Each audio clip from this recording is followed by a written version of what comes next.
Salut mes amis, aujourd'hui je vous propose une vidéo pour ces dernières petites fêtes qu'on fait à la fin du mois d'août ou en septembre quand on a encore un bel été indien.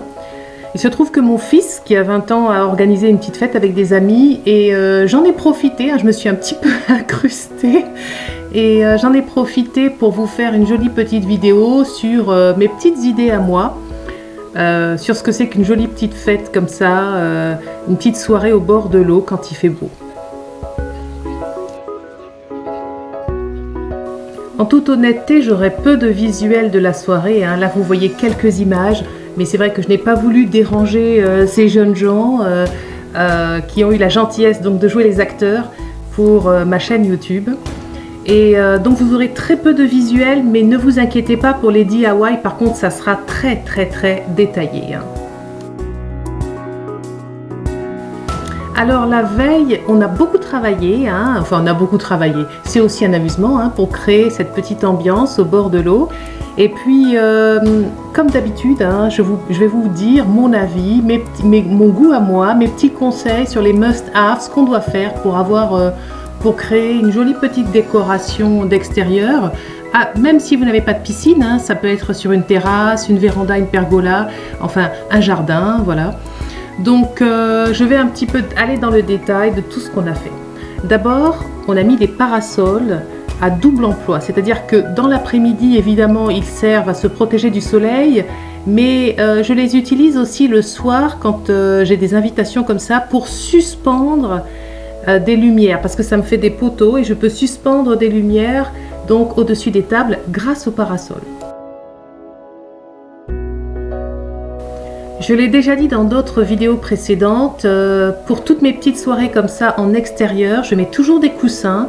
Je trouve que c'est confortable bien sûr, mais c'est joli et ça fait cosy. Ça fait vraiment partie des must-have, je trouve, de la déco d'extérieur.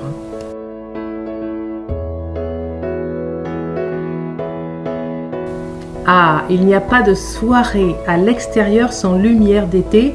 Et quand je veux dire lumière d'été, je pense à tout ce qui est lampion, tout ce qui est lumignon, voilà, toutes ces ampoules colorées, voilà. Et également aux photophores. Moi, j'aime bien les lumières naturelles associées aux lumières électriques. Et j'ai ramené 3 photophores que vous avez déjà vus dans des vidéos précédentes. D'ailleurs, je vous conseille de réutiliser votre matériel, c'est un point important. On ne va pas acheter pour faire sa fête, on va réutiliser des choses qu'on a déjà. Et vous remarquerez que mes couleurs sont limitées, c'est le bleu et le vert foncé. En fait, quand j'achète quoi que ce soit pour ma pergola, ma véranda, pour les extérieurs, le jardin et la piscine, je me limite à 2 couleurs, le bleu et le vert foncé. Et comme ça, en fait, je peux utiliser les affaires d'un endroit à l'autre sans avoir besoin de racheter.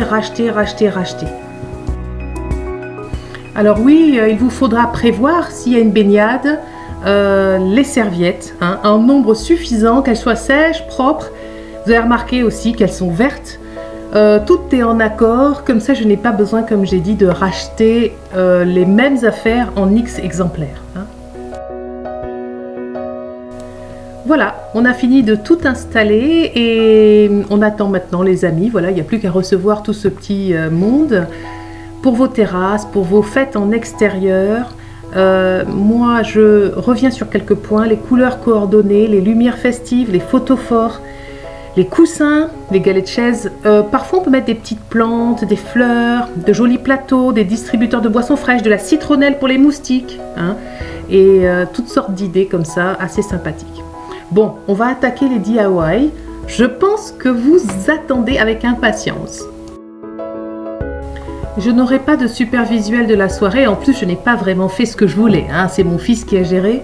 Et moi, j'aurais géré différemment. Du coup, j'ai pas de super visuel. Et c'est pour ça que je vous montre des choses que j'ai fait avant.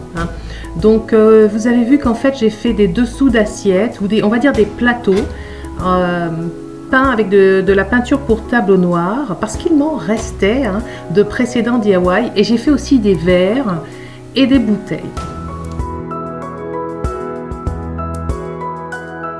si vous me suivez depuis un petit moment, il vous reste peut-être de la peinture noire pour tableau, hein, parce qu'on avait déjà fait des DIY. Donc moi je suis toujours sur mon pot initial, hein, sur mon pot du début, il m'en reste encore un peu, donc il va falloir que je me creuse la tête. Et aujourd'hui je vous propose donc de faire des sous-assiettes à messages. Vous allez voir qu'on peut les utiliser, c'est très polyvalent, c'est très sympa, on peut les utiliser de différentes manières. Et puis aussi j'ai utilisé cette peinture pour faire des verres à pied et pour faire des bouteilles.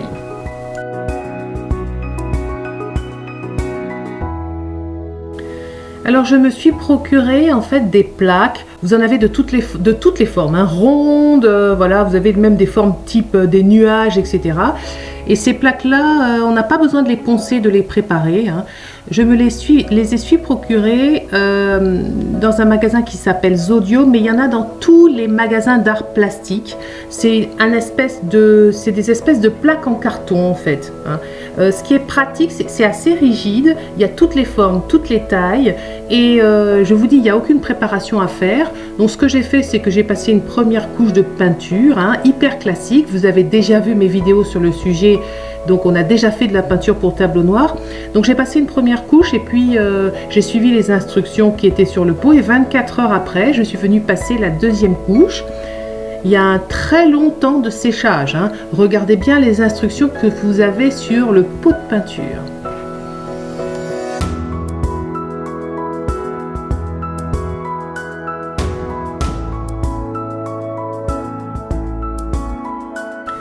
Alors également j'ai peint donc des objets en verre avec de la peinture pour tableau noir. Cette fois-ci, je l'avais déjà fait précédemment, si vous me suivez. Mais cette fois-ci, j'ai pris la peine de mettre une sous-couche spéciale verre, hein, parce que je voulais que ça tienne mieux et plus longtemps. Donc j'ai commencé d'abord par dégraisser avec de l'acétone, donc les pieds des verres, une bouteille aussi, et puis j'ai refait, hein, mes petites sous-coupes comme ça, carrées, que j'avais déjà fait. Je les ai refaites, et un petit peu plus sérieusement, voilà, en mettant donc un après, pour que ça tienne mieux plus longtemps. Donc là je mets le scotch de masquage, voilà, je le fais donc sur la bouteille en verre, parce que je voudrais écrire un message, hein, sur la bouteille. Je l'ai fait donc sur les coupes carrées, et puis je le fais sur chaque verre à pied. Voilà, je mets un petit scotch de masquage tout en haut, et comme ça je vais peindre le bas du verre à pied avec de la peinture pour tableau noir, et je pourrais y inscrire par exemple les prénoms des convives, hein.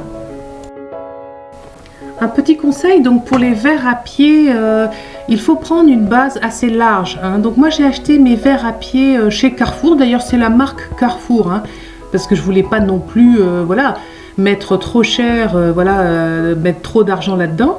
Mais faites attention, il faut que la base soit assez large pour que vous puissiez écrire dessus un message, un prénom, etc. Ensuite, deuxième petit conseil, l'utilisation d'un après, hein, d'une sous-couche spéciale verre. Au passage, regardez ma petite astuce là, j'ai mis un élastique autour du pot, j'avais pas envie de sortir tout le matériel pour égoutter le pinceau. Ça marche très très bien, du coup maintenant je ne fais plus que ça.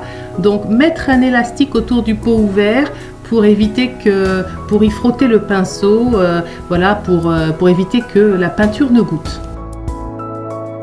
Alors pour la sous-couche d'accroche spéciale verre, ça existe dans certains magasins, ils vont vous dire non, ça n'existe pas. Si vous allez dans des magasins d'art plastique, ils vont vouloir vous vendre, parce qu'ils n'en ont pas, de la peinture pour verre. Non.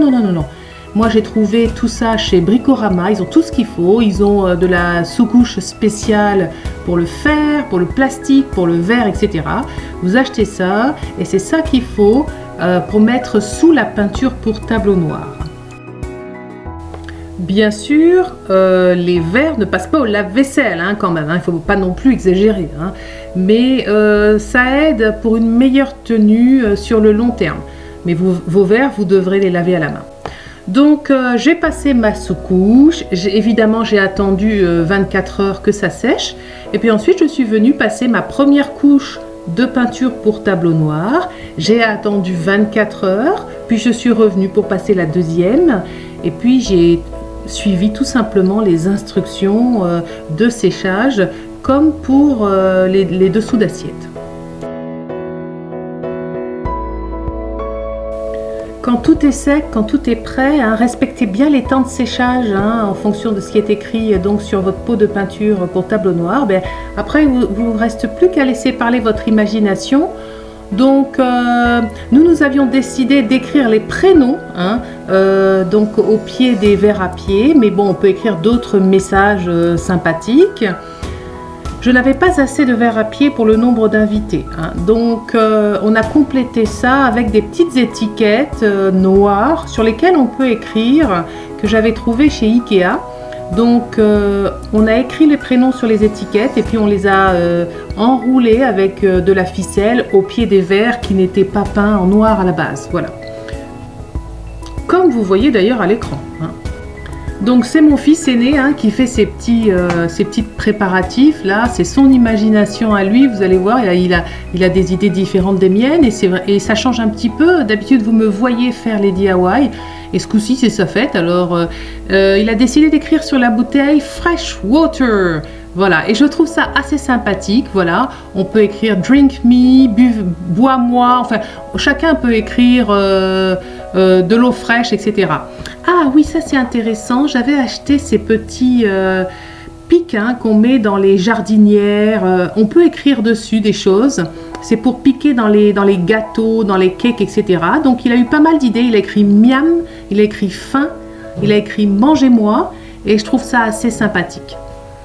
Ensuite, voilà, les dessous d'assiette, là, on les a utilisés pour mettre les plats. Donc, il va faire des cakes, hein, 2 cakes, puisque voilà, c'est un repas voilà, froid.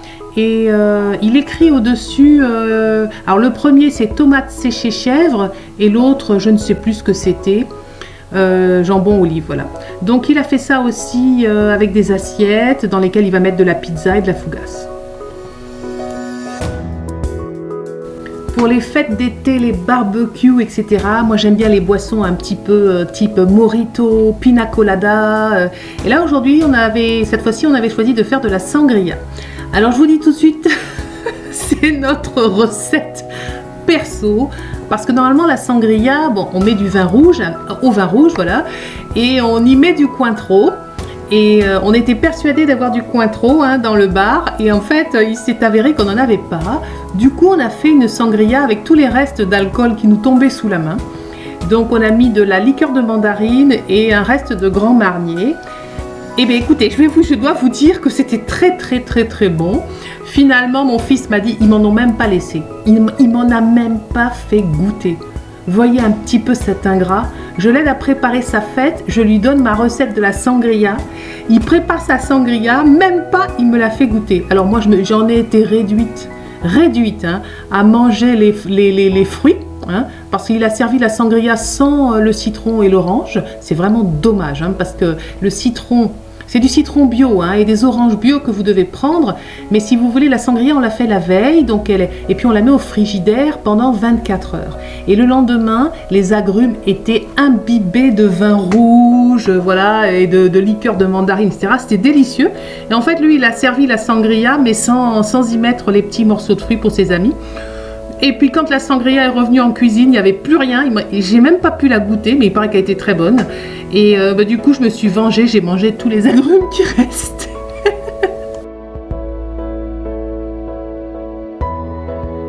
Bon, voilà ma recette de la sangria. C'est une sangria fourre-tout. Hein. Si vous devez la faire, allez quand même vérifier voilà, sur le net un petit peu voilà, et comparer hein, et faire un mixage. Même au niveau des dosages, on a fait un petit peu voilà, au pifomètre. Voilà ce que ça donne, hein, les plats, les cakes une fois servis sur les plaques, c'est sympa. Je n'aurai pas d'autres visuels, ils se sont, je pense, bien amusés tard dans la nuit, vous voyez là, jusqu'à 5 heures du matin. Hein, jusqu'à 5 heures du matin.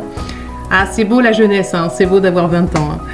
Voilà mes amis, je vous souhaite de belles fêtes de fin d'été, une belle fin d'été, hein, une belle fin d'été, une belle rentrée scolaire. Peut-être que vous aurez encore des fêtes avec vos amis et puis quelques barbecues encore, hein, si le temps est clément sur la France. Voilà. Bye, à bientôt.